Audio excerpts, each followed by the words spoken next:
Welcome back to our channel. மாணக்கராசிரியர் இன்றைக்கி இந்த வீடியோவில் 6th ஸ்டாண்டர்ட் 3ஆம் பருவத் தேர்வு 2025 சயின்ஸுக்கான ஒரு ஒரிஜினல் கொஷின் பேப்பர் தான் பார்க்க போகிறோம். அது பார்க்குறதுக்கு முன்னாடி மாணக்கராசிரியருடைய சேனல் சப்ஸ்கிரைப் பண்ணிக்கோங்க. வீடியோ ஃப்ரெண்ட்ஸுக்கு ஃபார்வர்ட் பண்ணிட்டு பாருங்கள். நமக்கு ஸ்டாண்டர்ட் வந்து 6th 3ஆம் பருவத் தேர்வு 2025 தொகுதி மதிப்பீடு சப்மிட் அசஸ்மெண்ட் டெஸ்ட்டு சயின்ஸ் பொறுத்த வரைக்கும் டோட்டல் மார்க் வந்து 60. ஸோ நீங்கள் எந்த டிஸ்ட்ரிக்டாக இருந்தாலும் சரி இந்த கொஷின் பேப்பரை நல்லா ரிவைஸ் பண்ணிட்டு போங்க. இதிலேருந்து கொஷின்ஸ் எல்லாம் கண்டிப்பாக வந்து கேட்பாங்க. ஸோ இதில் பார்த்தீங்கன்னா சரியான விடையினை தேர்ந்தெடுத்தது கேட்டிருக்காங்க. காந்தங்கள் தங்கள் காந்த தன்மையினை இழக்க காரணம்.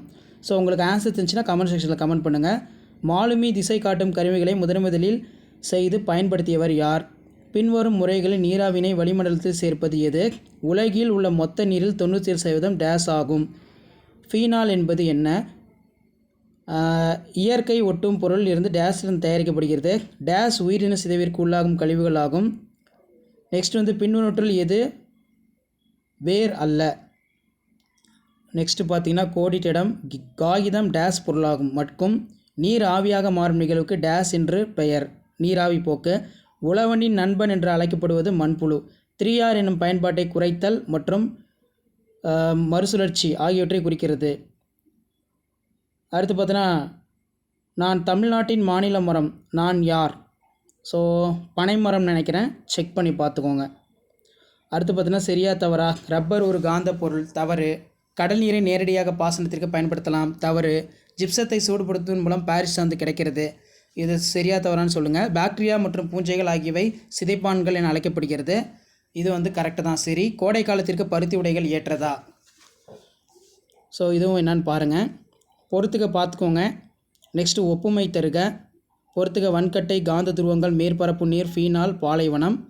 இதில் 2 மார்க் கொஷின் பொறுத்த வரைக்கும் என்னென்ன கேட்டிருக்காங்கன்னு பார்க்கலாம். ஸோ 2 மார்க் பொறுத்த வரைக்கும் காந்த துருவங்களின் ஈர்க்கும் மற்றும் விளக்கும் தன்மையினை குறித்து எழுதுக. இந்தியாவில் நீர் பற்றாக்குறை ஏற்பதற்கான காரணங்கள் யாவை? பாரிஸ் சாந்து பயன்களை ஏதேனும் 2 எழுது. சரியான வரிசையின் எழுதி உணவு சங்கிலினை உருவாக்குக. மனிதன், பூச்சி, ஆல்கா, மீன். பாலைவனத்தில் குறைவான நீரே காணப்படுகிறது. இதற்கு காரணம் என்ன? இயங்குதளம் என்றால் என்ன? வன்பொருள் என்றால் என்ன? ஏதேனும் 4 நீர் மூலங்களை குறிப்பிடவும். எவையேனும் 4 வினாக்களுக்கு விடையில்லை. 5 மார்க்கு. ஒரு கண்ணாடி முகவில் நீரை எடுத்துக்கொள்ளவும். அடுத்து பார்த்தோன்னா குடிநீர் என்பது யாது? அதன் பண்புகள். நெக்ஸ்ட்டு வந்து சோப்பு எவ்வாறு தயாரிக்கப்படுகிறது? ஒளி மாசுபாடு பற்றி சிறுகுறிப்பு வரைக. மரக்கட்டை தரும் தாவரங்கள் குறிப்பு வரைக. கட்டற்ற திறந்த மூல மென்பொருள். அடுத்து பார்த்தோன்னா உயிரின சிதைவிற்கு உள்ளாவாத உயிரி சிதைவுக்கு உள்ளாகும் கழிவுகள். மழைநீர் சேகரிப்பு என்றால் என்ன? நல்லா படிச்சுக்கோங்க. ஸோ இதான் வந்து பார்த்தீங்கன்னா 6th standard science 3rd term test question paper. Thank you.